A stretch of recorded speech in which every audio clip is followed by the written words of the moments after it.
class 10th, we are going to study a new chapter, that is chapter number 4, heredity and evolution.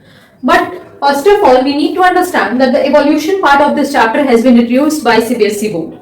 ठीक है बेटा, तो हम लोगों को evolution तो पढ़ना ही नहीं है, हम लोगों को सिर्फ फोकस करना है अबाउट द हेरिडिटी पार्ट और हेरिडिटी टॉपिक.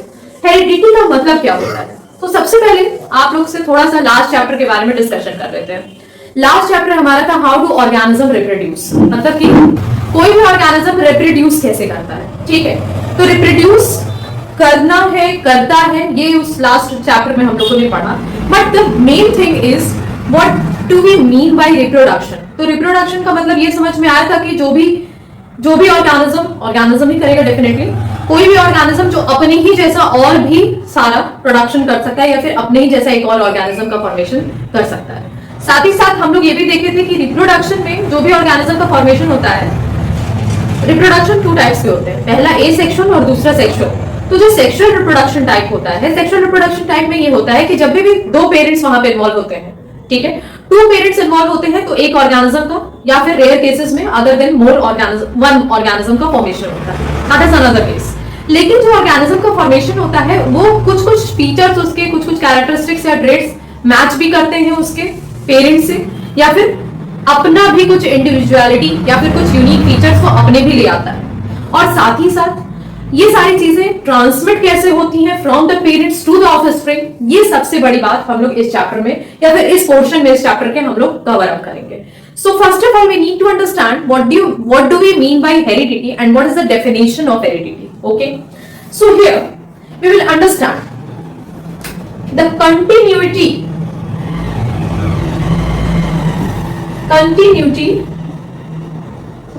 ठीक है, कंटिन्यूटी का मतलब क्या होता है ये बताइए. जो चलता चला जाए, continuity of transmission. Transmission of what? Transmission of what we need to understand. Transmission of the characteristics और ट्रेट्स और features from the parents to their offsprings. समझने वाली बात है बेटा. ऑफ कैरेक्टरिस्टिक्स और features, continuity of transmission of characteristics or features from the parents to their offsprings. ये सबसे मेन बात है अबाउट हेरिडिटी. ठीक है, मेन यहाँ पे टॉपिक्स जो सबसे याद रखने वाली बात है कैरेक्टरिस्टिक्स और फीचर्स की from the parents to their offsprings. The question is arising here. Everything has been understood in this definition. But the problem is, what is the meaning of offspring? Offspring का मतलब क्या होता है? तो भाई ये जान लीजिए कि offspring का मतलब है जो आगे की जनरेशन. ठीक है, जैसे कि हमारे पेरेंट्स हुए और हम उनके जनरेशन. सही बात है कि नहीं है? हमारे पेरेंट्स हुए और हम उनके क्या हैं? खुद उनके जनरेशन. तो हमारा जो जनरेशन हुआ या फिर जो नई जनरेशन आती है पेरेंट्स से, एक प्रोडक्शन जो आता है नया, रिप्रोडक्शन जिसको कहते हैं, उस चीज को या फिर चाइल्ड बर्थ को, ठीक है, तो उसको हम क्या कहते हैं? ऑफस्प्रिंग कहते हैं. तो ऑफस्प्रिंग में इस ट्रांसमिशन के प्रोसेस को हम जो टर्म प्रोवाइड किए हैं उसको कहा जाता है हेरिडिटी. क्लियर है ये टॉपिक? अच्छी बात है. नाउ हेरिडिटी को एक और नाम से भी हम जान सकते हैं बच्चों, जो कि कहते हैं इनहेरिटेंस. जो कि कहलाता क्या है बेटा? इनहेरिटेंस. इनहेरिटेंस कहलाता है हेरिडिटी या फिर इनहेरिटेंस. विरासत में मिलने वाली चीजें. ऐसा सुना होगा आप लोगों ने हिंदी में, घरों में, मूवीज में विरासत वर्ड बड़ा यूज होता है. तो विरासत में मिली है मतलब कि हमें हमारे पेरेंट्स से ये चीज मिली हुई है, उसको हम हेरिडिटी या फिर इनहेरिटेंस के नाम से जान पा रहे हैं. नाउ द सेकेंड थिंग क्या है कि which branch of science is dealing with this thing.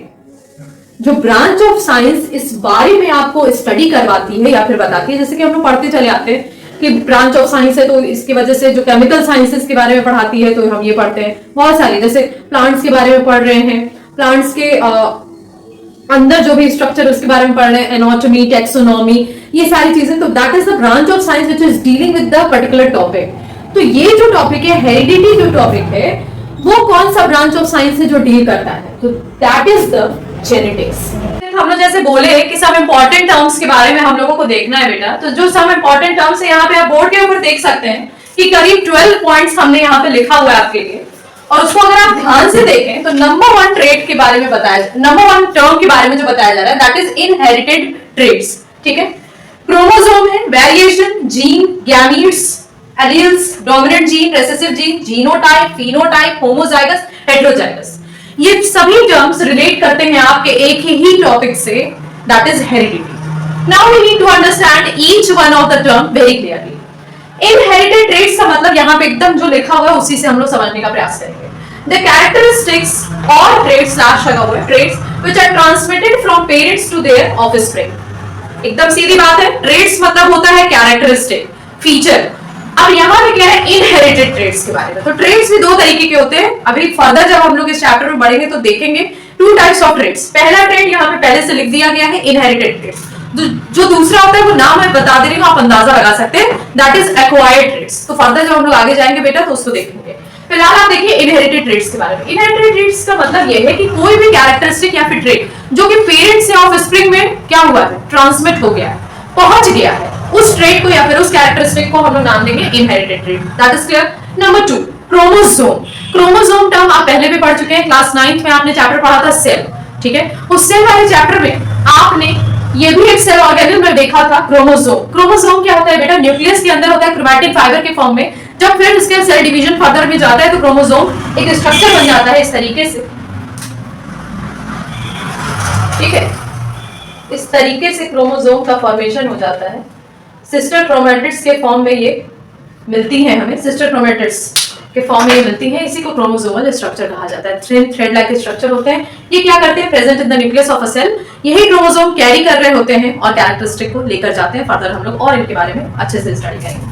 Number 3 है variation, different traits among individuals of a species.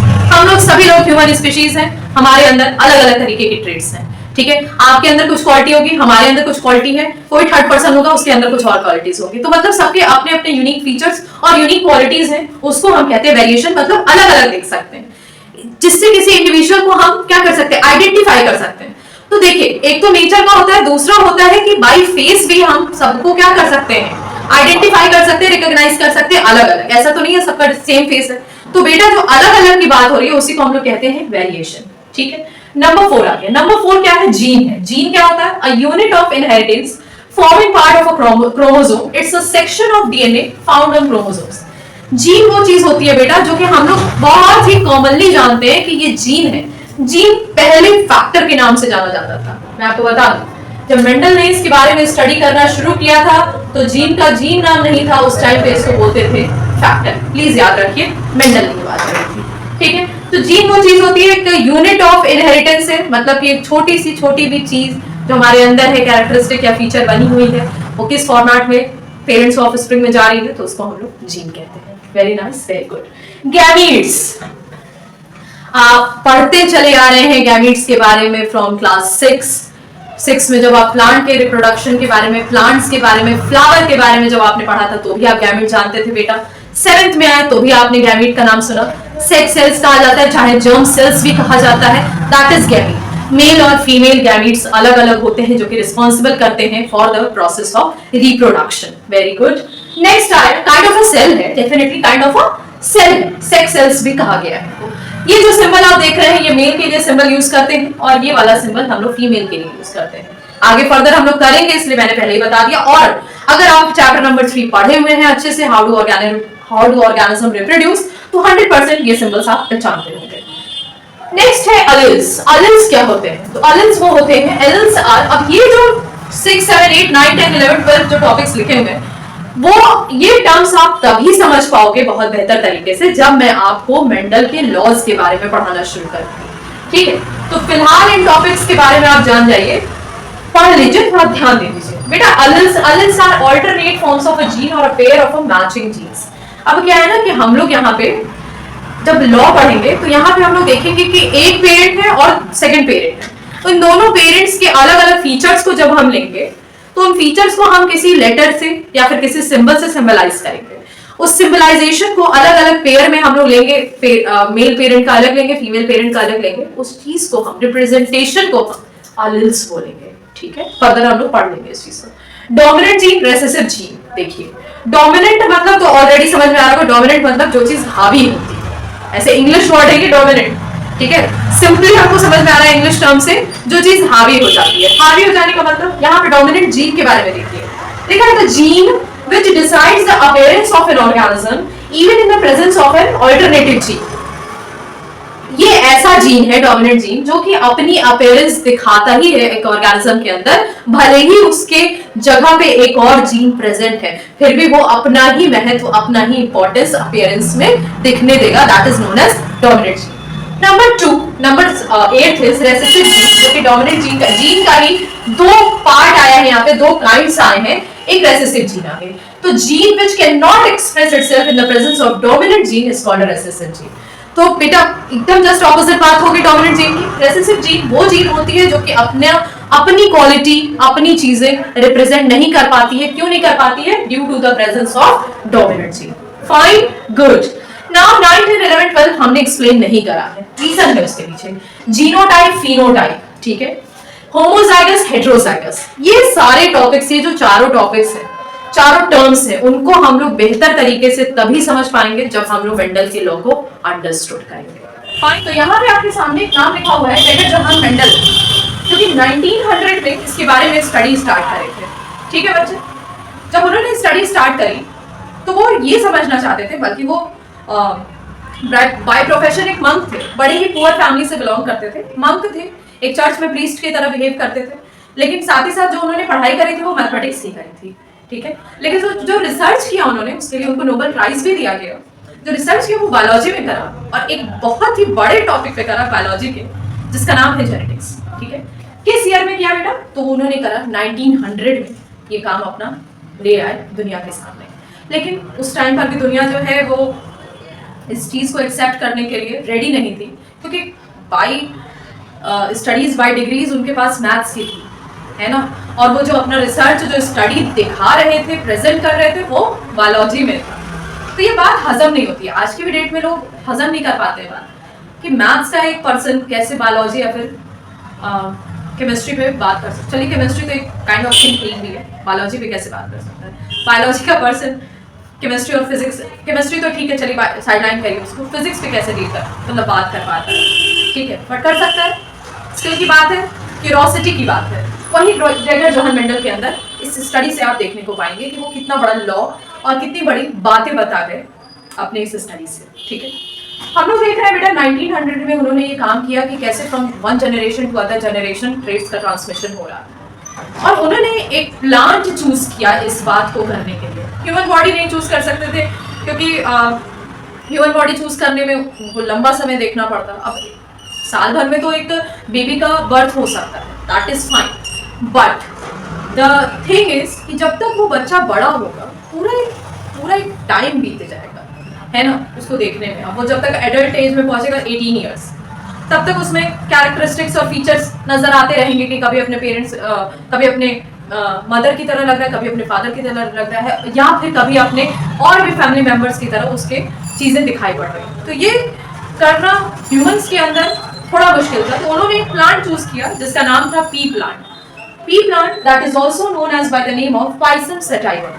ठीक है, why is he chosen only the pea plant? There is a reason behind कि कोई और plant क्यों नहीं वो choose कर रही है। पी प्लांट, आप लोग पी से बहुत वाकिफ हैं। पी मीन्स क्या होता है? मटर। ठीक है, यानी कि मटर के पौधे पर उन्होंने रिसर्च अपना स्टार्ट करा।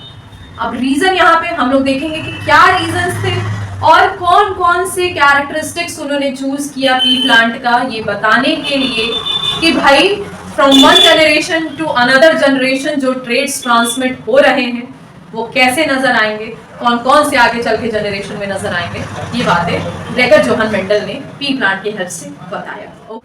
Why is he chosen pea plant? So pea plant has been chosen because it has some contrasting characters such as color and shape of seeds. बेटा उसमें कंट्रास्टिंग कैरेक्टर था, ठीक है, कंट्रास्टिंग कैरेक्टरिस्टिक्स वो represent कर रहा था। Colour and shape of seeds अलग अलग थे, ठीक है, शेप पे अलग अलग दिखाई पड़ रहा है, कलर भी अलग अलग दिखाई पड़ रहा है। पता अभी जब बढ़ेंगे आगे 7 कैरेक्टरिस्टिक्स की बात करूंगी मैं बताऊंगी बेटा। दूसरा है बाइसेक्सुअल फ्लावर्स, उसमें दोनों तरीके के फ्लावर्स देखने को मिले। बाइसेक्सुअल फ्लावर्स, अरे दोनों तरीके से नहीं मुझे कहना था, बाइसेक्सुअल फ्लावर्स का मतलब कि मेल और फीमेल, आप जानते हैं फ्लावर्स दो तरीके के होते हैं, यूनिसेक्सुअल होता है और एक बाइसेक्सुअल होता है। तो बाइसेक्सुअल में दोनों मेल और फीमेल दोनों प्रेजेंट हो जाए तो बाइसेक्सुअल कहा जाता है बेटा। यूनिसेक्सुअल का मतलब होता है या तो मेल होगा या फिर फीमेल होगी, ठीक है। Bisexual is also known as hermaphrodite. ये पोर्शन आपने चैप्टर नंबर 3 में कवर किया होगा, इसके बारे में और बात करेंगे। फिलहाल ये जानिए बाइसेक्सुअल फ्लावर का मतलब मेल और फीमेल दोनों जो होगा। सेल्फ पॉलिनेशन करता है, सेल्फ पॉलिनेशन मतलब पता है आपको, एक ही फ्लावर में एक ही, जब पॉलन ग्रेन और ओवरी ओवा मीटअप कर जाए एक ही फ्लावर के अंदर, ठीक है, तो सेल्फ पॉलिनेशन कहलाता है। पॉलिनेशन आप जानते हैं। दूसरा सबसे इंपॉर्टेंट बात, ठीक है, that is it is an annual plant. ये कैसा प्लांट है? एनुअल प्लांट है। एनुअल मतलब एक साल में पूरा ग्रो कर जाता है अच्छे से, ठीक है। मतलब एक दिन आपने उसका फर्स्ट डे आपने मान लीजिए कि आपने उसको सीड में सो किया है ना, बीज को बोया, अब फिर एक साल बाद आप पाओगे पूरे तरीके से कंप्लीट ग्रोथ हो चुका है प्लांट का, which is why it is also known as annual plant. Next है बेटा adequate in size, easy to handle, एकदम बढ़िया साइज में रहता है, मतलब टॉल और डॉफ उसका हम मेजर करके बता सकते हैं कि हाँ ये पौधा टॉल है, ये वाला डॉफ है, ठीक है। दूसरा इजी टू हैंडल, आराम से हैंडल किया जा सकता है, ना बहुत हैवी है ना ही बहुत हल्का है, आराम से उसकी कैरेक्टरिस्टिक्स को आप समझा सकते हो, दिखा सकते हो, ठीक है। और नेक्स्ट है produce large number of seeds in a single generation. एक ही जनरेशन में जब एक जनरेशन उसकी आती है तो लार्ज नंबर ऑफ सीड्स का प्रोडक्शन भी कर पाता है ये pea plant, which is why Mendel has chosen this plant, that is Pisum sativum. जैसे कि हम लोग बात कर रहे थे about the pea plant, तो हमने बताया आपको कि जो उसके कंट्रास्टिंग कैरेक्टरिस्टिक्स हैं उनमें क्या क्या चीजें उन्होंने मेंडल ने चूज करी। तो आप देख पाओगे मेरे बच्चे कि उन्होंने 7 पेयर्स ऑफ कंट्रास्टिंग कैरेक्टरिस्टिक्स यहाँ पे हमने लिखा है। नंबर 1 है प्लांट साइज, प्लांट का साइज। तो क्या क्या लिया उन्होंने प्लांट साइज में? तो उन्होंने प्लांट का साइज लिया एक टॉल, ठीक है ना, और दूसरा आ गया डॉफ। आप जानते हो कि टॉल मतलब लंबा, डॉफ मतलब बौना या फिर छोटा। Pod colour, pod colour, pod colour समझते हैं? पॉड, पॉड मतलब समझ रहे हैं, जो छिलका होता है हमारा मटर का छिलका, जिसमें से मटर छिलके हम निकालते हैं, उसको बोल रहे हैं पॉड, ठीक है। तो उसके कलर को, उसके शेप को यहाँ पे कंसिडर करेंगे। Shape of the seed, colour of the seed, flower colour, flower position, flower का कलर लिया गया बेटा। सीड तो आप समझ गए ना, सीड मतलब वही जो मटर है उसी को सीड कहा जा रहा है। फ्लावर कलर बेटा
पेयर्स ऑफ कंट्रास्टिंग कैरेक्टर्स पढ़ चुके, तो हम लोग को फर्दर देखना है कि जब मेंडल ने दो अलग अलग पी प्लांट को क्रॉस करवाने की कोशिश करी तो उन्होंने कितने टाइप्स ऑफ क्रॉसेस करवाए और क्या रिजल्ट बताया। तो बेटा क्रॉसेस तो उन्होंने कई सारे करवाए थे, हमको पढ़ना है दो तरीके के क्रॉस, ठीक है। यहाँ पे हम लोग देखेंगे क्रॉसिंग को ब्रीड टुगेदर भी कहते हैं, ये भी आप जानते रहेगा, इसीलिए हमने यहाँ पे मेंशन कर दिया।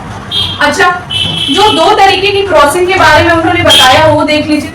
Number 1 is mono hybrid cross. The number 1 cross bye Mendel is known as monohybrid cross and the number 2 kind of a cross is known as dihybrid cross। क्या मतलब है दोनों का, सबसे पहले यही समझ लेते हैं, फिर क्रॉसिंग पे हम लोग पढ़ेंगे। द मोनोहाइब्रिड क्रॉस मींस, आप लोग ये टर्म बहुत प्यारे से जानते हैं, मोनो, क्यों बच्चों? The mono word is very much familiar, must be familiar to you and the di word also, है कि नहीं? ठीक है। मोनो मीन्स सिंगल और वन, डाई मीन्स डबल और टू, ठीक है। दैट मीन्स, अब आपको थोड़ा सा अंदाजा लग गया होगा कि मोनो हाइब्रिड क्रॉस और डाई हाइब्रिड क्रॉस मेरे कहने का क्या सेंस है। बेटा ऐसे तो हम लोग देख रहे हैं कि 7 पेयर्स ऑफ कंट्रास्टिंग कैरेक्टरिस्टिक्स लिए गए थे, लेकिन हम लोग पढ़ेंगे सिर्फ तीन कैरेक्टरिस्टिक्स के बेसिस पे हम लोग जान पाएंगे कि कैसे उसका transmission from one generation to other generation होता है। मोनोहाइब्रिड क्रॉस का मतलब यह है कि जब सिर्फ एक कैरेक्टरिस्टिक को लेकर क्रॉसिंग कराई गई और उसका first generation second generation check किया गया कि किस तरीके से दिखाई पड़ेगा, और इसी बेसिस पे हम लोग जान पाएंगे कि मेंडल के जो 3 लॉज थे उनके, वो भी उन्होंने कैसे बताया। ठीक है बच्चे, तो बेटा सीधा मतलब यह है कि when the one characteristics has been considered, one characteristic has only been taken, जब सिर्फ एक कैरेक्टरिस्टिक को कंसिडर करके क्रॉसिंग कराई गई, that kind of crossing will be known as monohybrid cross. और डाईहाइब्रिड क्रॉस का मतलब सीधा मतलब यही है, जब दो कैरेक्टरिस्टिक को लेकर क्रॉसिंग कराई गई तो that has been become the dihybrid cross. Fine.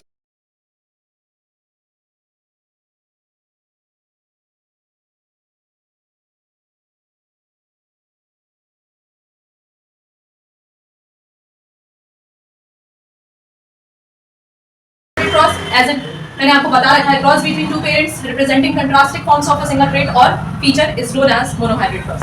देख लेते हैं। तो सबसे पहले जो सिंगल ट्रेट यहाँ पे कंसीडर किया गया, that was the height of the plant, ठीक है, और साइज ऑफ द प्लांट। ठीक है, देखिए साइज ऑफ द प्लांट में हम लोगों ने क्या कंसीडर किया था, अब दो कैरेक्टरिस्टिक लिया गया था, टॉल एंड डॉफ, ठीक है।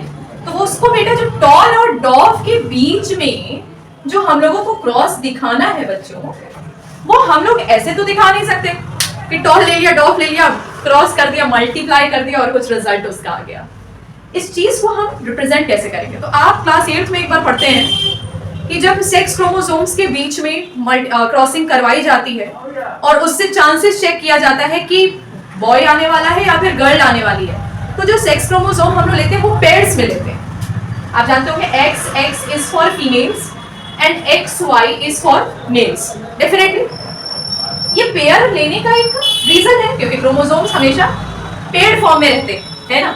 इसके बारे में और फर्दर हम बात करेंगे बच्चों, लेकिन सबसे पहले यहाँ पे समझ लें कि अगर टॉल दिखाना है बेटा, तो टॉल को माना गया कि वो डोमिनेंट जीन कैरेक्टर था। ठीक है, डोमिनेंट जीन कैरेक्टर मतलब ज्यादातर जो प्लांट आएंगे आगे की जनरेशन में वो कैसे आएंगे, वो टॉल आएंगे, और यही मिला है ना। और डॉफ का क्या है, डॉफ हमेशा रेसेसिव कंडीशन, मतलब कि छोटे जो पौधे होने के चांसेस है वो कम से कम है ना, लेकिन है।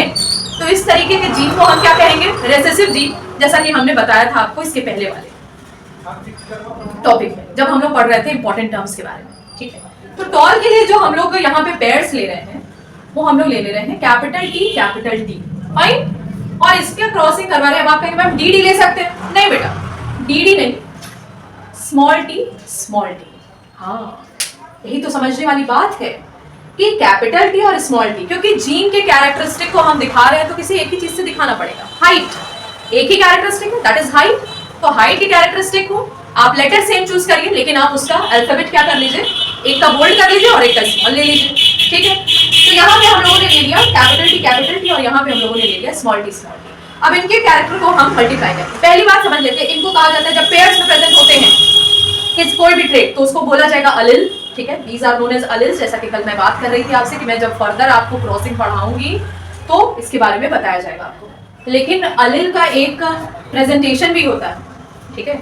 होमोजाइगस और हेट्रोजाइगस, ये टर्म आप बहुत पहले से सुनते आ रहे हैं, लेकिन जाइगस आ गया यहाँ पे। होमो और हेट्रो आपने पहले भी सुना है, होमोजेनस सॉल्यूशन, हेट्रोजेनस सॉल्यूशन, ठीक है, फिजिक्स में भी और केमिस्ट्री में भी। मैं बाद में बात करूंगी उसके बारे में। फिलहाल आप जानिए होमो और हेट्रो मतलब क्या होता है। तो होमो मतलब होता है सिमिलर और हेट्रो मतलब होता है डिफरेंट, है ना। तो बेटा ये दोनों आपको एक सिमिलर सिमिलर दिख रहे हैं, लेकिन जो इसके आगे आने वाला है वो चेंज हो सकता है। तो क्योंकि अब हम लोग क्रॉसिंग कराने जा रहे हैं, ये कौन है, ये पेरेंट है, तो this will be known as parental generation. Parental generation या फिर इसको हम लोग P1 जनरेशन के नाम से भी जानते हैं बच्चों, ठीक है। क्योंकि पेरेंट के बीच में अभी क्रॉसिंग होने जा रही है, फिर फर्दर जाके F1 जनरेशन आएगी, यानी कि इनकी फर्स्ट जनरेशन आएगी, उसका भी नाम हम लोग देखेंगे और किस तरीके से होगा यहाँ पे जान लीजिए। तो ये देखिए बेटा, इस वाले टी का इस स्मॉल टी से क्रॉसिंग कराया तो कितना मिला, ये मिला, सही है। अब इसी वाले टी का इस सेकंड वाले स्मॉल टी से क्रॉसिंग कराया तो फिर यही मिला हमको रिजल्ट, सही है। अब सेकंड वाले टी की बारी आई, कैपिटल टी की, फिर वो स्मॉल टी के फर्स्ट वाले से मैच करेगा, तो ये आएगा। फिर यही सेकंड वाला टी फिर से स्मॉल वाले टी से मल्टीप्लाई करा और जो जनरेशन हमें मिली वो ये मिली। ये जो चार कैरेक्टर जो आपको चार ये दिखाई पड़ रहे हैं, ये क्या है, these are the F1 generation of tall and dwarf plant, pea plant, F1, या फिर इसको कहते हैं फर्स्ट फिलियल जनरेशन, और शॉर्ट में इसको कहते हैं बच्चों F1 जनरेशन। शॉर्ट में इसको कहते हैं बेटा F1 जनरेशन। बहुत बढ़िया बात, समझ में आ रहा होगा बेटा। अब बेटा आप देख रहे हैं कि आप कह रहे हैं मैम तो कैसा आया, टॉल आया, डॉफ आया, तो मैं कहूंगी in the F1 generation we got all tall plants, all tall plants, ठीक है। आप कहेंगे मैम ये तो कुछ कुछ मिक्सर लग रहा है, मिक्सचर है, डेफिनेटली है, लेकिन जो जीन कैरेक्टरिस्टिक आप स्मॉल लेटर से शो कर रहे हो वो सामने रिप्रेजेंट नहीं कर पाएगा अपने आप को, ठीक है। जो कैपिटल टी है वही अपने आप को सामने रिप्रेजेंट करेगा, यानी कि अगर कोई पर्सन है उसकी जो जेनेटिक कंडीशन है वो उसके अंदर रहेगी, लेकिन जो उसको डोमिनेट किया, जो सामने दिखाई पड़ रहा है कि मतलब वो पौधा कैसा आया, वो टॉल आया सामने, उसके अंदर कहीं ना कहीं होगा। ये बात और ज्यादा क्लैरिटी में आएगी आप जब सेकंड यानी कि F1 जनरेशन में आपस में क्या करोगे, क्रॉसिंग कराओगे, तब जाके आपको देखने को मिल सकता है कि हाँ भाई कुछ चेंजेस आ रहे हैं। लेकिन जो फर्स्ट जनरेशन हमेशा आएगा जब टॉल और dwarf, pure pure, pure tall pure dwarf, है ना, ये तो आपका हाइब्रिड टॉल आया। कैसा टॉल आया, हाइब्रिड टॉल आया। हाइब्रिड टॉल का मतलब क्या हुआ, मिक्सचर, मिक्स हो गया। तो ये हो सकता है कि फर्दर आगे वाले जनरेशन में हमको चांस बन सकता है कि डॉफ प्लांट मिल सकता है, क्योंकि उसके अंदर जेनेटिक कंडीशन एक आ गई है कि रेसेसिवली a kind of a gene is present which is going to be show a kind of a dwarf plant, okay। तो फर्स्ट जनरेशन हमेशा हमें बताएगी कि सारे जो भी कैरेक्टरिस्टिक दिखाई पड़ेंगे वो डोमिनेट जीन के दिखाई पड़ेंगे। और यहीं से एक बात और क्लियर हो जाती है कि मेंडल ने एक 3 लॉज दिए थे, उसका फर्स्ट लॉ कहता है लॉ ऑफ डोमिनेंस। क्या कहता है first law, the first law is saying law of dominance.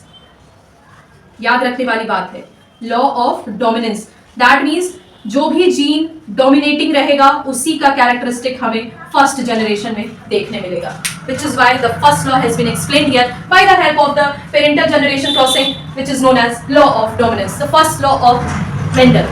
Clear? Nice.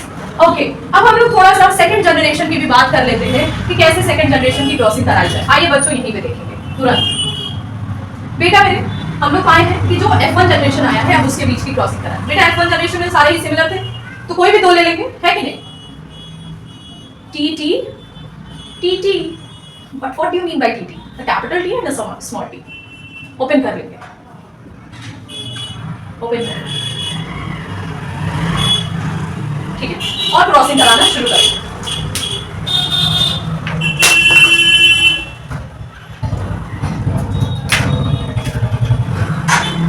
ये वाला T जाएगा इसके साथ क्रॉस करेगा, क्योंकि यहाँ पे बीच में भी क्रॉस है। ये क्रॉस किया, कैपिटल T, ये देखिए। फिर यही वाला T आपका सेकंड वाले इसके T से क्रॉस करेगा, capital T small t, nice. फिर ये वाला T क्रॉस करेगा, फिर कैपिटल T स्मॉल t, और फिर last small t।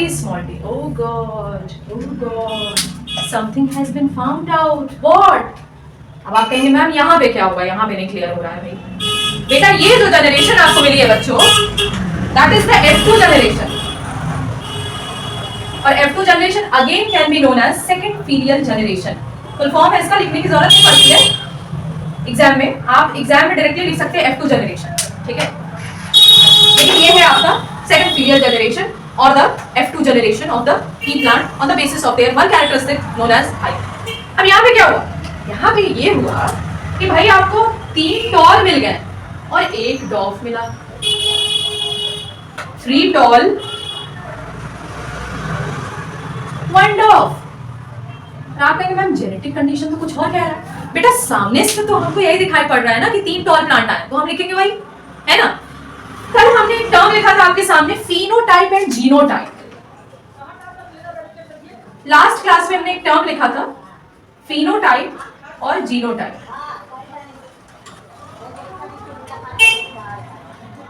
Last topic में हमने एक टर्म लिखा था फिनोटाइप एंड जीनोटाइप, याद है। उसका मतलब ही यही था कि जो दिखाई पड़ रहा है, फिनो मींस हो गया that can be seen, okay. Genotype हो गया जो कि जेनेटिक कंडीशन पे आपको दिखाई पड़ेगा। उसके लिए जेनेटिक कंडीशन आपको देखनी पड़ेगी, तो जेनेटिक कंडीशन ऐसे सामने से थोड़ी दिखाई पड़ेगा, उसके लिए तो आपको पूरा एक्सपेरिमेंट, पूरा रिसर्च बैठाना पड़ेगा, तब आप देख पाओगे जेनेटिक कंडीशन। तो फिनोटाइप रेशियो यहाँ पे मेंटेन किया गया। रेशियो क्या मेंटेन किया गया कि हम लोगों को सेकंड जनरेशन में मोनोहाइब्रिड क्रॉस के जो एक रेशियो मिल रहा है that is 3:1। What is the meaning of 3:1? So the meaning of 3:1 is 3 tall plant आए हैं और 1 डॉफ प्लांट आया है। दूसरी बात जीनोटाइप कंडीशन क्या है, तो जीनोटाइप कंडीशन का भी रेशियो एक मिला हमें 1:2:1। दोनों का ही सम 4 है, लेकिन कंडीशन अलग है। क्या कंडीशन अलग है बेटा? 1 हमने बताया इसके लिए प्योर टॉल प्लांट हमें मिला है भाई। अभी आप समझ पा रहे हैं, जो पेरेंटल जनरेशन में था एक टॉल प्लांट प्योर, वो सेकंड जनरेशन में जाके मिला, ओके। 2 आपके मिले हाइब्रिड टॉल जो कि हमारे F1 जनरेशन में आए थे, उससे मैचेबल हो गए, और एक हमें फिर से एक और जो कि पेरेंटल जनरेशन में था, that is the pure डॉफ plant. Is that clear? मतलब कि 3 जो प्लांट्स का फॉर्मेशन हुआ, 3 प्लांट्स जो हमारे सामने आए, वो कैसे आए? वो सभी टॉल आए, लेकिन एक जो आया वो कैसा आया? वो डॉफ आया। कि मान ले किसी के 4 बच्चे हैं, ठीक है, 3 लंबे लंबे हो गए, गार्जियन हमारे लंबे थे, दोनों उसके पेरेंट्स जो 4 बच्चे हैं उनके दोनों के चारों के गार्जियन कैसे थे? लंबे थे, लेकिन 3 बच्चे जो है वो कैसे आए? वो टॉल आए, और एक बच्चा कैसा आया? छोटा आया, मतलब थोड़ा हाइट में कम रहा उनके कंपैरिजन। कैसे ये चीज हुई? तो ये चीज ऐसे हुई। अभी समझ गए? तो इस F2 जनरेशन के रिजल्ट से हम लोग एक और लॉ जान जाते हैं। The law number 2 of Mendel is known as law of segregation. Law of segregation. अब आप लोग जानते हैं कि सेग्रीगेशन मतलब होता है सेपरेशन, सेपरेटली। बेटा आप देख पा रहे हैं, सेपरेटली हर एक जेनेटिक कैरेक्टर ने अपने आप को यहाँ पे रिप्रेजेंट कर दिया। यही तो बताना चाह रहे थे मेंडल, ठीक है, कि जो भी इनका जो भी आगे का जो भी एंसेस्ट्रल या फिर पेरेंटल जनरेशन था, वो भी हमें उनके F2 जनरेशन में देखने को मिल गया। कि मान लीजिए ये दादा दादी हो गए इन बच्चों के, ठीक है, ये दादा दादी हो गया, ये मम्मी पापा हो गए, और ये बच्चे। समझ में आ गया? बहुत सिंपल है। आप देख सकते हैं सेग्रीगेशन मतलब सेपरेटली हर एक चीज कैरेक्टरिस्टिक अपने आप को क्या कर पाए? रिप्रेजेंट कर पाया। So law of dominance and law of segregation, 2 laws of Mendel has been explained by the help of just a crossing that is known as monohybrid crossing. Hybrid cross के बाद हम लोगों को देखना है डाईहाइब्रिड क्रॉस। तो dihybrid cross के बारे में भी मैंने ऑलरेडी बता रखा है, फिर भी आप देख लीजिए। A dihybrid cross is one in which 2 contrasting characters are crossed to study inheritance of 2 pairs of traits simultaneously. ठीक है, 2 पेयर्स और 2 ट्रेड्स हम लोग यहाँ पे कंसिडर करेंगे, 2 पेयर लेंगे, ठीक है, 2 कैरेक्टरिस्टिक लेंगे। तो जो 2 कैरेक्टरिस्टिक हम लोग यहाँ पे लेते हैं वो कौन कौन से हैं? तो एक शेप है, shape and colour of the seed we are considering. क्या क्या ले लिया बच्चों? Shape and colour of the seed. हम लोग 2 कैरेक्टरिस्टिक अभी कंसिडर कर लिए। उसके पहले हाइट ऑफ द प्लांट लिया था, सिर्फ एक कैरेक्टरिस्टिक पे बात कर रहे थे, तो मोनोहाइब्रिड क्रॉस हो गया था। यहाँ पे 2 कैरेक्टरिस्टिक आ गए, 2 ट्रेट्स आ गए, इसके लिए डाईहाइब्रिड क्रॉस कहा जाता है। तो that are shape and colour of the seed. So let us see the crossing, okay. तो बेटा यहाँ पे जो शेप और कलर हम लोग को याद होगा, अभी जस्ट हमने 7 पेयर ऑफ कंट्रास्टिंग कैरेक्टरिस्टिक्स बताए थे। तो जो शेप और कलर था सीड का वो कैसा था? शेप कैसा था? शेप था आपका राउंड एंड रिंकल्ड, राइट, और कलर क्या था बेटा? Green and yellow. ओके, तो बेटा ये जान लीजिए कि राउंड के साथ चलेगा येलो कलर, ठीक है, राउंड येलो चलेगा साथ साथ और ग्रीन रिंकल्ड चलेंगे साथ साथ। सीड है, पॉड कलर नहीं है, प्लीज याद रखिए, पॉड नहीं है, पॉड का शेप नहीं है, पॉड का कलर नहीं है, सीड का है, क्योंकि सिमिलैरिटी थी दोनों। तो आइए देखिए, हमने कहा जो कैरेक्टरिस्टिक हम लोग लेने जा रहे हैं वो क्या है? राउंड येलो सीड होगा और रिंकल्ड ग्रीन होगा, रिंकल्ड ग्रीन। अब इनका भी तो हमें लेना पड़ेगा अलिल, है ना? तो जो अलिल लेंगे वो कौन से होंगे? राउंड के लिए R R capital R capital R. अब आप कहेंगे मैम इसके लिए क्या कैपिटल ले रही? राउंड येलो यानी कि डोमिनेंट जीन कैरेक्टरिस्टिक है, तो मैं कहूंगी हाँ, round yellow dominant gene characteristic है। और येलो के लिए कैपिटल वाई कैपिटल वाई। अब आप जान गए, आप मेथड जान गए, आप क्राइटेरिया जान चुके हैं। तो इसके लिए रिंकल्ड के लिए, क्योंकि अगेन ये शेप के बारे में, तो शेप हमने यहाँ पे कैपिटल आर से रिप्रेजेंट किया, यहाँ पे स्मॉल आर हो जाएगा, ठीक है भाई। और जो येलो कलर है, क्योंकि कलर है तो उसको हमने कैपिटल वाई से लिया था, ग्रीन को हम कैसे ले लेंगे? स्मॉल वाई से ले लेंगे। तो ये हमें मिल गया हमारा parental generation, that is P1 generation. Okay, ठीक है।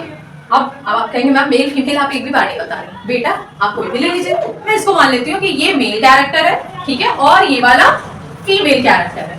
इन दोनों के बीच में हम लोग क्रॉसिंग कराने जा रहे हैं ताकि हमें F1 जनरेशन मिल सके। अब आप जान चुके हैं कि F1 जनरेशन में हमारा कौन सा लॉ फॉलो होगा? By the help of Mendel, that is law of dominance. Fine, आइए देखते हैं बच्चों कि कैसे इनको हम क्रॉस कराएंगे, है ना? दूसरे कलर के मार्कर से करते हैं।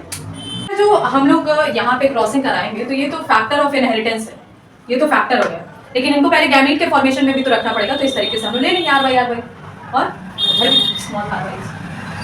आप क्रॉसिंग कराना शुरू करते हैं, रिजल्ट देखते हैं क्या आता है करते हैं आप लोग। आइए बेटा, इस वाले आर वाई से इस वाले आर वाई का क्रॉसिंग होगा, क्या मिलेगा बच्चे?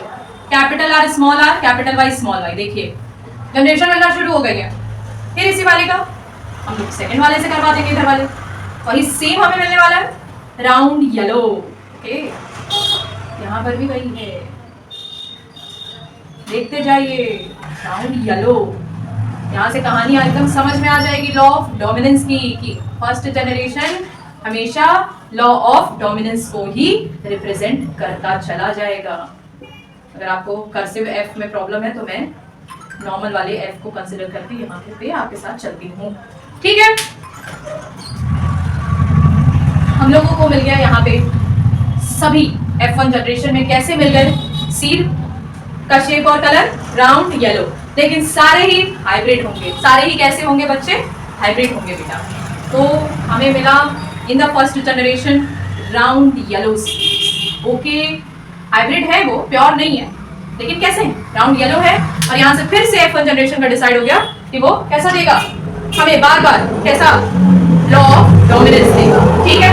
अब देखिए यहाँ पे हम लोगों को फिर से अब F1 जनरेशन की क्रॉसिंग दिखानी होगी आपस में, F1 जनरेशन की क्रॉसिंग करानी होगी आपस में, है ना? तो कैसे कराया जाए? तो सबसे पहले इनके बीच में सेल्फिंग करानी पड़ेगी। क्या कराना पड़ेगा भाई? सेल्फिंग। सेल्फिंग कराने का मतलब हुआ सेल्फ पॉलिनेशन। क्योंकि मेरे बच्चे, तुम ये बात तो देख रहे हो कि सारे एक जैसे मिले हैं। अब इन्हीं में से दो को पकड़ के हमें क्या कराना है? पकड़ के मेरा मतलब है इनको, इनमें से ही दो कोई कैरेक्टरिस्टिक लेकर हमें क्या कराना है? क्रॉसिंग करानी है, ठीक है। तो एक हो गया आर आर वाई वाई, ठीक है, और आर आर वाई वाई माने सेल्फिंग, ठीक। अब ये तो फैक्टर ऑफ इनहेरिटेंस हो गया, कैसे करवाएंगे? मुश्किल होगी। तो इनसे पहले हमें गैमीट बनाना पड़ेगा। गैमीट कैसे बनेगा? बहुत सिंपल है, आइए देख लेते हैं। दूसरा कलर का मार्कर यूज कर लेते हैं। देखिए एक ऐसा मिलेगा आर वाई, मेरे बच्चों, मुन्ने बच्चों, एक ये वाला आर वाई है कि नहीं, एक ये वाला आर वाई, और एक ये वाला आर वाई। देख लो, सेम यही बात यहाँ पर भी होगी, है ना। तो देखो भाई, ये एक मेल है और ये एक फीमेल है, कराना दोनों का है, लेना दोनों का है। सेल्फिंग हो रही है, अभी F2 जनरेशन नहीं ला रहे हम लोग, पहले सेल्फिंग करानी पड़ेगी F1 जनरेशन की, फिर F2 जनरेशन आ पाएगा। तो जब सेल्फिंग करा रहे हैं तो हमको पता है सेल्फ पॉलिनेशन होता है एक ही प्लांट के बीच में, एक ही फ्लावर में हम लोग क्या करा रहे हैं, क्रॉसिंग करा रहे हैं, तो उसको सेल्फ पॉलिनेशन कहते हैं या फिर सेल्फिंग कहते हैं। तो भाई हमने कराना जब शुरू किया एक ही फ्लावर के अंदर, तो इस तरीके से गैमीट का फॉर्मेशन हुआ। सेम वही चीज यहाँ पर भी हमको मिल जाएगी। तो ये एक मेल का गैमीट हो गया, फीमेल का भी तो हमें चाहिए होगा ना, तो फीमेल का भी सेम वही हमें मिल जाएगा, क्योंकि दोनों ही सिमिलर कैरेक्टरिस्टिक लेकर बैठे हुए हैं। मेरे ख्याल से बातें आपको क्लियर हो रही हैं, ठीक है। ये फीमेल के मिल गए। अब इन दोनों के गैमीट्स को लेकर हम फर्दर बढ़ेंगे और देखेंगे डाई हाइब्रिड क्रॉस का F2 generation. Fine, let us see. बेटा अब क्योंकि स्पेस कम पड़ रहा था, वो देखिए, तो इसके लिए फिर हमें F1 जो हमने पेरेंटल क्रॉसिंग कराई थी उसको रब करना पड़ा, लेकिन आपके सामने F1 जनरेशन अभी भी प्रेजेंट है, आप उसे कंसीडर कर लेंगे। तो अब हमने गैमीट का फॉर्मेशन किया, यहाँ पे हमने क्या करा, ये हमने बनाए हैं गैमीट्स, ठीक है। अब इन गैमीट्स को लेकर हम F2 जनरेशन की तरफ बढ़ेंगे, उसके पहले सेल पॉलिनेशन करवाएंगे। F2 जनरेशन कैसे लाया जाए, है ना, तो उसके लिए एक काइंड ऑफ स्क्वायर मिला हमें। अब आप कहेंगे मैम स्क्वायर इसमें आगे ज्योमेट्री आ गई, नहीं ज्योमेट्री नहीं है, लेकिन एक स्क्वायर है बेटा जो बनाना पड़ता है हमें for looking forward to the F2 generation. कैसे बनेगा, तो पहले एक बड़ा सा स्क्वायर बनाइए और उस स्क्वायर को 16 स्क्वायर्स में डिवाइड करिए। तो कैसे करिए, पहले उसको 1 2 3 4 हॉरिजॉन्टली 4 ब्लॉक्स में डिवाइड, 4 रेक्टेंगल्स में बना लीजिए, और फिर उसको वर्टिकली भी आप 4 पोर्शन में डिवाइड कर लीजिए। 1 2 3 4 एंड 4 16 हो गया। अब यहां से क्या करिए, एक इस तरीके से डिवीजन पोर्शन लगा दीजिए, इधर आप मेल गैमीट को बिठा दीजिए इधर, और इधर आप किसको बिठा दीजिए, बच्चे फीमेल की गैमीट्स को। और क्या सिंपल है, आइए इधर से लेते हैं। क्या लिया था first gamete, capital R capital Y, then after capital R small y, then after small r capital Y, and then small r small y। यही था, हाँ भाई बिल्कुल यही था, ठीक है। Now here capital R capital Y, capital R small y, small r capital Y, small r small y। Nice. ये अब क्या कर दें, क्रॉसिंग करा देते हैं। क्रॉसिंग कैसे करें, capital R capital R capital Y capital Y। Ma'am कैसे लिख रहे हैं, तो ऐसे लिखना है बेटा, ये वाला अब इससे मल्टीप्लाई होगा, क्रॉस करेगा, फॉर्मेशन ऐसा कर दिया, वाओ। फिर इस वाले का इससे क्रॉस कराओ, फिर इस वाले का इससे क्रॉस कराओ, फिर इस वाले का इससे क्रॉस कराओ, और ये फर्स्ट वाला तुम्हारा कंप्लीट हो गया। देखो R R capital R capital R capital Y small y, फिर यहाँ पे capital R small r capital Y capital Y, दिख रहा है ना, ये कैपिटल Y है बच्चे। फिर यहाँ पे capital R small r capital Y small y। कुछ बच्चों के दिमाग में आ सकता है कि मैम क्या हम लोग स्मॉल y को पहले नहीं लिख सकते, या फिर स्मॉल वाले कैरेक्टरिस्टिक एलील को पहले नहीं लिख सकते, तो मैं कहूंगी नहीं, यही रूल है। डोमिनेंट जीन कैरेक्टर को हमेशा पहले दिखाया जाएगा और रिसेसिव जीन कंडीशन को या फिर कैरेक्टर को हमेशा बाद में। ओके, फिर ये वाली लाइन खत्म हो गई है बच्चे, इस वाले का काम खत्म। ये वाला जो हमने कैरेक्टरिस्टिक मेंटेन किया था, यहाँ पे जो कैरेक्टरिस्टिक बनाया था, ये वाले की क्रॉसिंग हो गई। अब नेक्स्ट वन, ये इसमें देखिए ये कैपिटल R है बट स्मॉल y है ना। अच्छा मैं नाम नहीं बताई, तो बेटा ये प्योर राउंड येलो हो गया है, ठीक है। ये राउंड ग्रीन है बेटा क्योंकि स्मॉल y है। ये रिंकल्ड येलो है मेरे बच्चे, कैपिटल Y है, और वो रिंकल्ड ग्रीन है। लेकिन आप कहेंगे मैम कैसे आप उसको बता भी सकती हैं, अभी तो वो क्या अपने गैमीट फॉर्म में है ना, कैरेक्टरिस्टिक फॉर्म में नहीं है। यही तो सबसे बड़ी बात है कि जब वो अपने अलिल फॉर्म में, प्रॉपर अलिल फॉर्म में आएगा, तभी हम उसको नाम भी दे सकते हैं। ठीक है, फिलहाल आप जानते रहिए, सिर्फ जानने के लिए, आपकी जानकारी के लिए उस बात को लिख लिया गया। तो कैपिटल R स्मॉल y बेटा इससे मल्टीप्लाई हो जा रहा है, तो कैपिटल R और कैपिटल Y स्मॉल y। ये क्या है, capital R small y capital R small r capital Y small y, capital R small r capital small y small y। ये वाले का काम खत्म, अब ये वाला शुरू हो गया। Capital R small r capital Y capital R small r capital Y small y। ठीक है, small R capital Y, small R capital Y, small Y, ठीक है। Capital R capital Y, small Y, capital R small Y, small Y, small R capital Y, small Y, small R small Y, small Y. ओ भाई अभी देखो यहाँ पे क्या हुआ, क्या हुआ, कुछ नहीं हुआ, सिंपल सा हमें मिल गया बहुत सारे यहाँ पे जनरेशन, यहाँ पे बहुत सारे सीड्स। और ये क्या है, this is the second generation of F2 generation of dihybrid cross. तो ये हो गया राउंड येलो, ये भी राउंड येलो हो गया बच्चे, ठीक है। और ये भी आपका राउंड येलो हो गया, ये भी आपका राउंड येलो हो गया। तो ये लाइन से जो ऊपर की लाइन में आपको दिखाई पड़ रहे हैं सारे, वो राउंड येलो मिल गए, ये भी राउंड येलो हो गया। पर ये जो सेकंड लाइन में आपको जो सेकंड वाला ये दिखाई पड़ रहा है, ये आपको मिला राउंड ग्रीन। ये कैसा मिला, राउंड ग्रीन। और ये भी कैसा मिल रहा है, फिर से ये राउंड येलो आया आपके सामने। और अगेन आप देख रहे हो यहाँ पे मिला हमें राउंड ग्रीन, ठीक है बच्चे। और ये कौन सा मिल गया, ये हमें मिल गया राउंड येलो, ये भी हमें मिल गया again the round yellow. But यहाँ पे क्या हो गया, ये स्मॉल आर आ गया, तो ये कौन सा मिल गया, ये रिंकल्ड येलो मिल गया हमें, रिंकल्ड येलो मिल गया। और ये मिला हमें रिंकल्ड येलो अगेन, देख पा रहे होंगे आप बच्चों। और फिर उसके बाद नेक्स्ट टाइम हम लोग बढ़े बेटा, तो फिर हमें राउंड येलो मिला हुआ है, ठीक है बेटा। फिर हमें राउंड ग्रीन मिला हुआ है मेरे बच्चों, फिर हमें रिंकल्ड येलो मिला हुआ है बेटा। और एक सिर्फ हमें, लेकिन फिर भी भले ही एक, लेकिन हमें मिलता है wrinkled green, the pure wrinkled green. और एक हमें सबसे ऊपर फर्स्ट लाइन में हम लोग देखें तो प्योर राउंड येलो देखने को मिला था। उसके अलावा बहुत सारे राउंड येलोज मिले हैं, रिंकल्ड येलोज मिले हैं, राउंड ग्रीन मिले हैं, लेकिन सब हाइब्रिड फॉर्म में है। सिर्फ दो ऐसे थे, एक जो हमने पेरेंटल जनरेशन में कंसीडर किया था, that was pure round yellow and that pure wrinkled green, वो हमें भी यहाँ फिर से F2 जनरेशन में देखने को मिला। बट इस लॉ को मेंडल ने क्या कहा, इस लॉ को अभी मैं बात करूंगी, लेकिन उससे पहले ये देखिए एक चीज, एक जादू देखिए।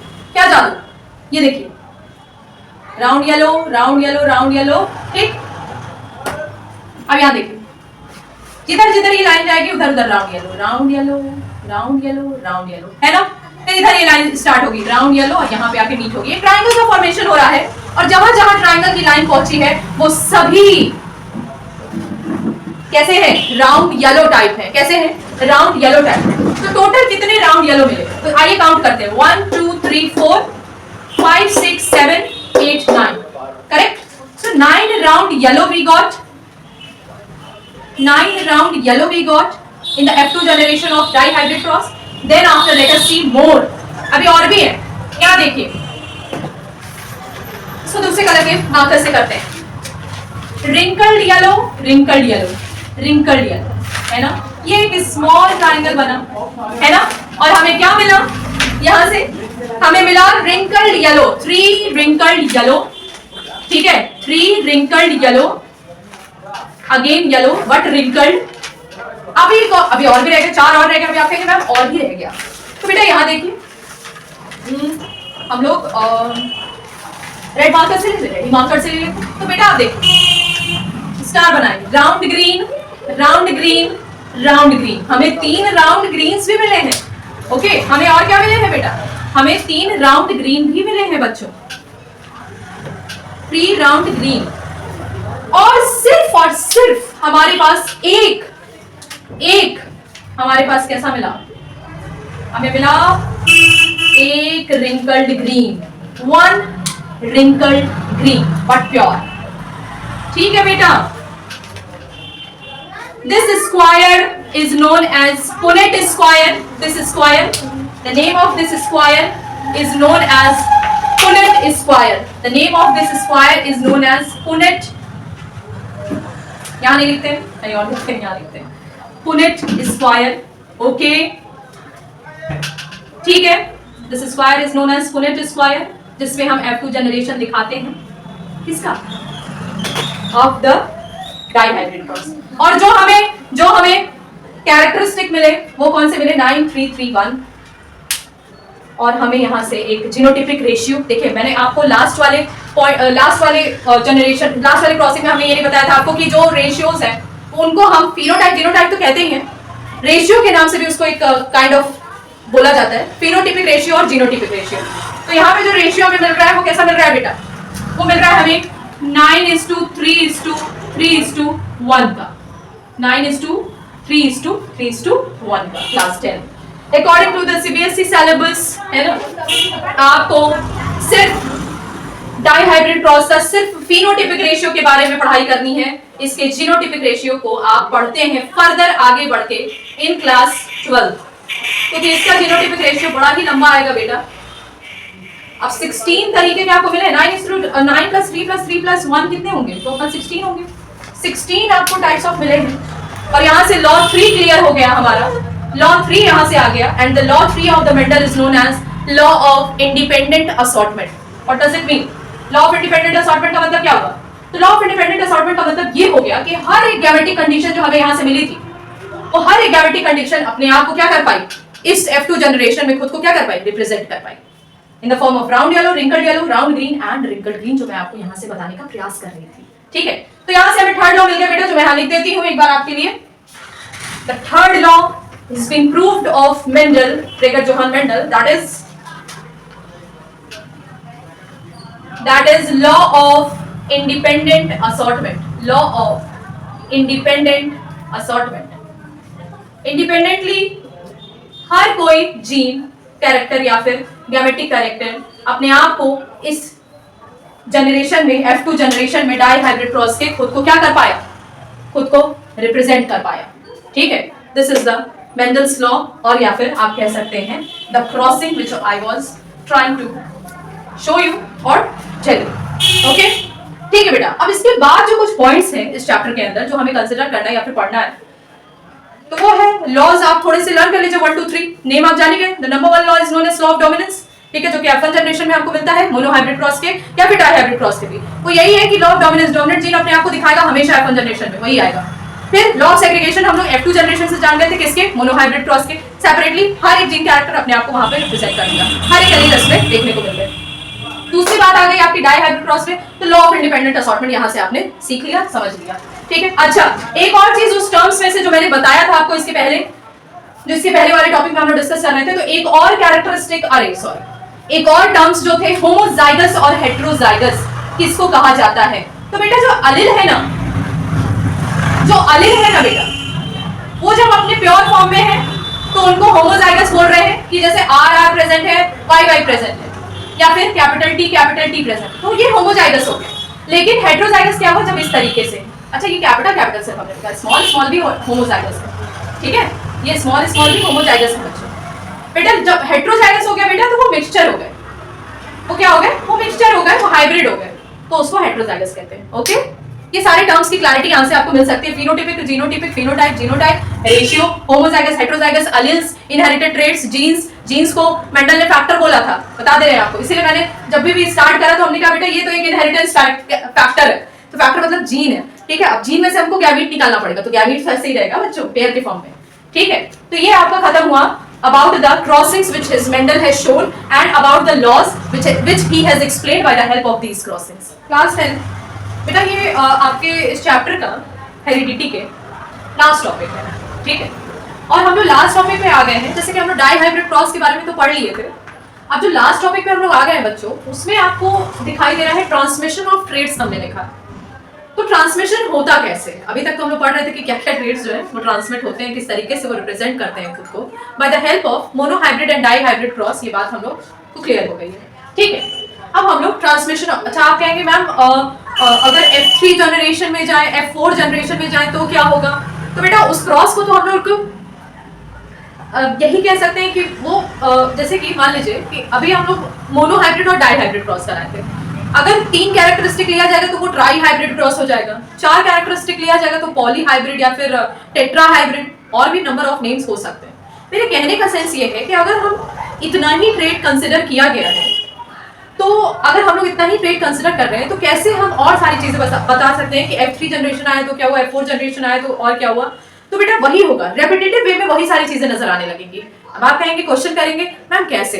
तो कैसे ये बेटा कि आप खुद देखिए कि F1 जनरेशन जो हमारा आया था वो फिर सिमिलर हो रहा था, अरे सॉरी P1 जनरेशन जो था हमारा वो सिमिलर कर रहा था हमारे F2 जनरेशन से, ठीक है।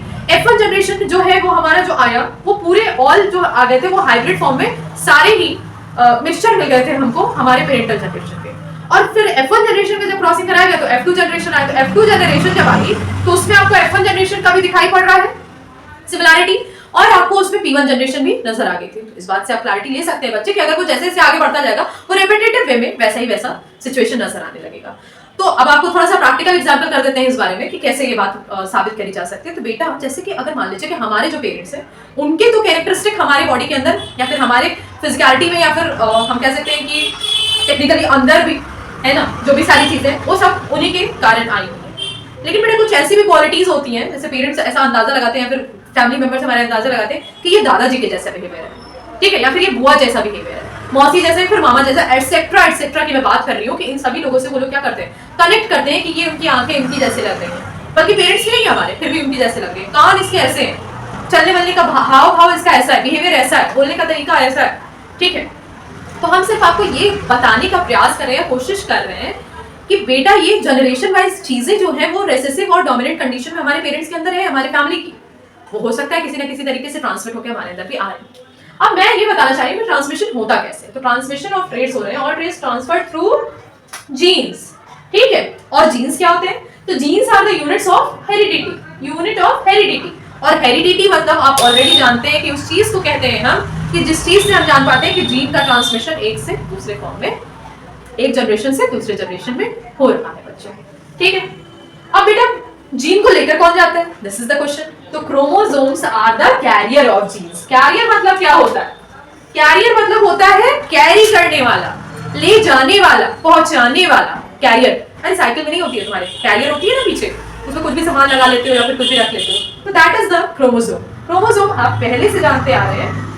अगर हम ह्यूमंस के अंदर क्रोमोसोम्स के नंबर की बात करें ह्यूमन बींग्स के अंदर, तो पेयर्स में भी होता है बेटा और बिना पेयर्स के भी बताते हैं हम लोग। तो ह्यूमन बींग्स के अंदर टोटल 23 नंबर ऑफ क्रोमोसोम्स कहे गए, ठीक है क्लास 10। हाँ 23 नंबर ऑफ क्रोमोसोम्स में बेटा इसमें डिवीजन बनाया गया, फिर फर्दर इसका डिवीजन बनाया गया और डिवीजन से हमने देखा कि 22 पेयर ऑफ क्रोमोसोम्स जो है, नंबर ऑफ क्रोमोसोम्स नहीं, pair of chromosomes, 23 pairs of chromosome. तो बेटा जो 22 पेयर्स ऑफ क्रोमोसोम्स हैं वो एक्चुअली में they are known as autosomes, autosomes कहा जाता है, ठीक है। और जो बचा हुआ आ गया आपके पास 1 पेयर ऑफ क्रोमोसोम, उसका एक्चुअल नेम होता है क्रोमोसोम। अब आप कहेंगे मैम क्या मतलब है, अभी समझ नहीं आ रहा कैसे ये बात आप कह रही, तो हाँ सुनिए बेटा, एक्चुअली में आप जानते हैं कि ये जो क्रोमोसोम जिनको कह रहे हैं ना वो एक्चुअली में सेक्स क्रोमोसोम, वो कौन से क्रोमोसोम है, सेक्स क्रोमोसोम,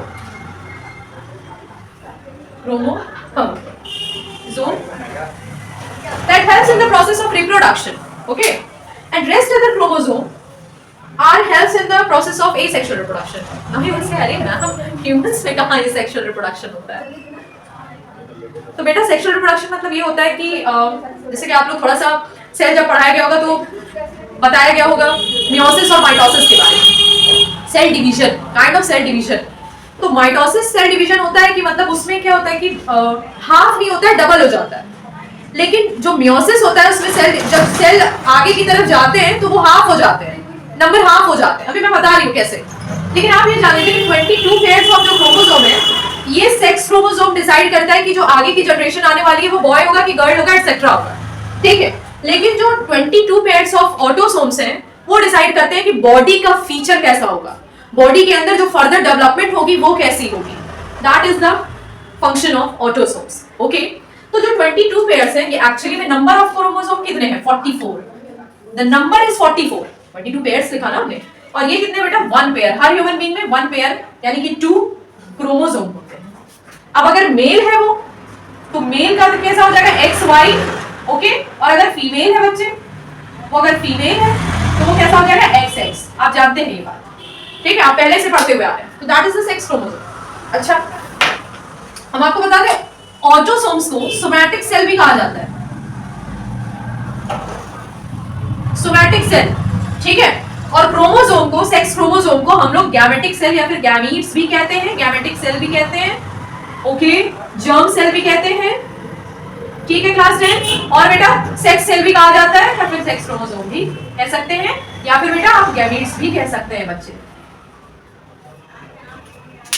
ठीक है। तो ये बातें हो गई about the how the transmission of traits used to take place, ठीक है। तो ट्रांसमिशन ऑब्वियस सी बात है, ऑब्वियस है बिल्कुल कि वो क्रोमोसोम की हेल्प से जा रहा है, और जो मेल और फीमेल में क्रोमोसोम प्रेजेंट है वो XY और XX है।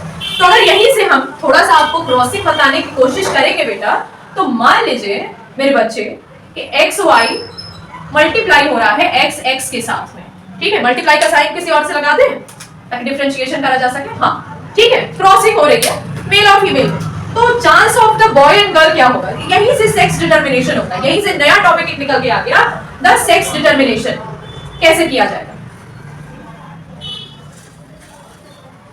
ओके तो बेटा x मीट किया तो x, क्रॉसिंग अभी आप सीख चुके हैं। फिर ये वाला x मीट किया तो इस वाले x से मीट कर गया तो x यानी कि गर्ल। फिर ये वाला y इधर मीट करा xy, ठीक। फिर ये वाला xy। तो बेटा आप देख पा रहे हैं कि 50% ऑफ चांस होता है गर्ल चाइल्ड आने का और 50% चांस होता है बॉय चाइल्ड आने का, ठीक है बेटा। ये हो गया आपका sex determination. This was the last topic of this chapter, ठीक है। कुछ नहीं है, कैसे ट्रेट्स का ट्रांसमिशन होता है वो हमने बता दिया। फिर कितने नंबर ऑफ क्रोमोसोम होते हैं ह्यूमंस के अंदर और भी ऑर्गेनिज्म के अंदर आपकी बुक्स में दी हुई है, उसको भी डिस्कशन कर लिया जाएगा अभी तुरंत में। और सेक्स डिटरमिनेशन कैसे किया जाता है वो। अच्छा मैं आपको अभी क्रॉसिंग बताई हूँ थोड़ी देर पहले।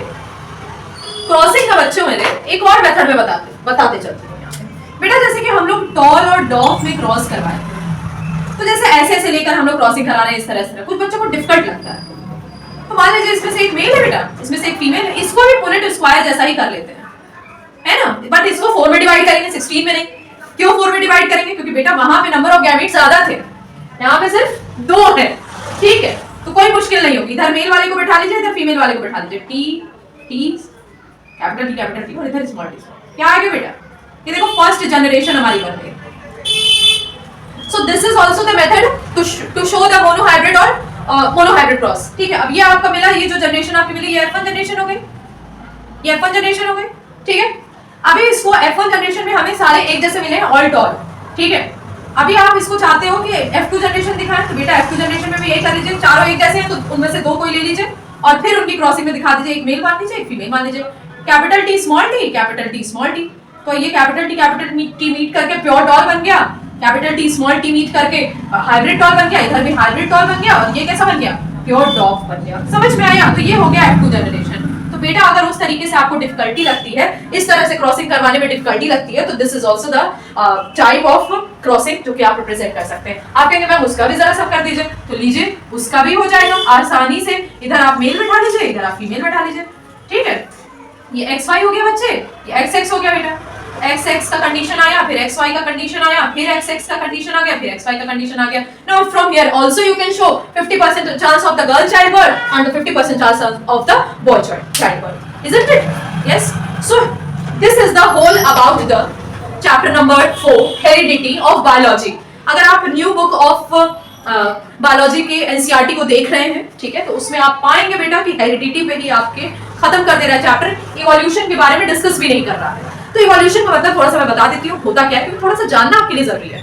इवोल्यूशन का मतलब ये होता है बच्चों कि जैसे जैसे जनरेशन आगे बढ़ रही है कुछ ना कुछ चेंजेस आते हैं। आप सुनते भी होंगे इवोल्यूशन, हाँ ऑब्वियसली सुनते होंगे, आप इंस्टाग्राम के बच्चे हैं आजकल, ठीक है, तो डेफिनेटली आप जानते होंगे। तो बेटा काइंड ऑफ इस तरीके से इवोल्यूशन जो है वो जैसे जैसे चीजें बढ़ती हैं बेटर होती जा रही हैं, तो हमारा ह्यूमन बॉडी भी तो बेटर ही हुआ है, ऑब्वियस सी बात है ना। तो उस चैप्टर में यही, उस पार्ट ऑफ दिस चैप्टर में यही बताया गया है कि कौन सा हमारा पार्ट डेवलप होके हाथ बन गया, पंख नहीं रहा, है ना। अब आपके पंख, हाँ बेटा, तो इस तरीके से भी है सारी चीजें उसमें। और आप जानते हो कि अपेंडिक्स एक चीज होती है, वो हमारी बॉडी में अपेंडिक्स हमारे डाइजेस्टिव सिस्टम में फंक्शन करती थी, बट अब उसका कोई यूज नहीं। कई लोग का अपेंडिक्स फूल जाता है या फिर कुछ ना कुछ उसमें डिसफंक्शनलिटी आ जाती है, तो उसका ऑपरेट करवाते हैं, ऑपरेशन करवाने लगते हैं, ठीक है। तो ऑपरेशन करवाते हैं, उसको हटवाते हैं या फिर जो भी करते हैं, ठीक है, इसलिए करते हैं क्योंकि वो डिसफंक्शनलिटी कर रहा है, उसका कोई काम नहीं है हमारे ऑर्गन में, क्योंकि उसका जो भी काम था वो हमारे लार्ज इंटेस्टाइन का एक पोर्शन है, कोलन को कर देता है, ठीक है, इसलिए उसका कोई काम नहीं है। तो यही सारी चीजें उसमें बताई गई है इवोल्यूशन वाले पोर्शन में, ठीक है।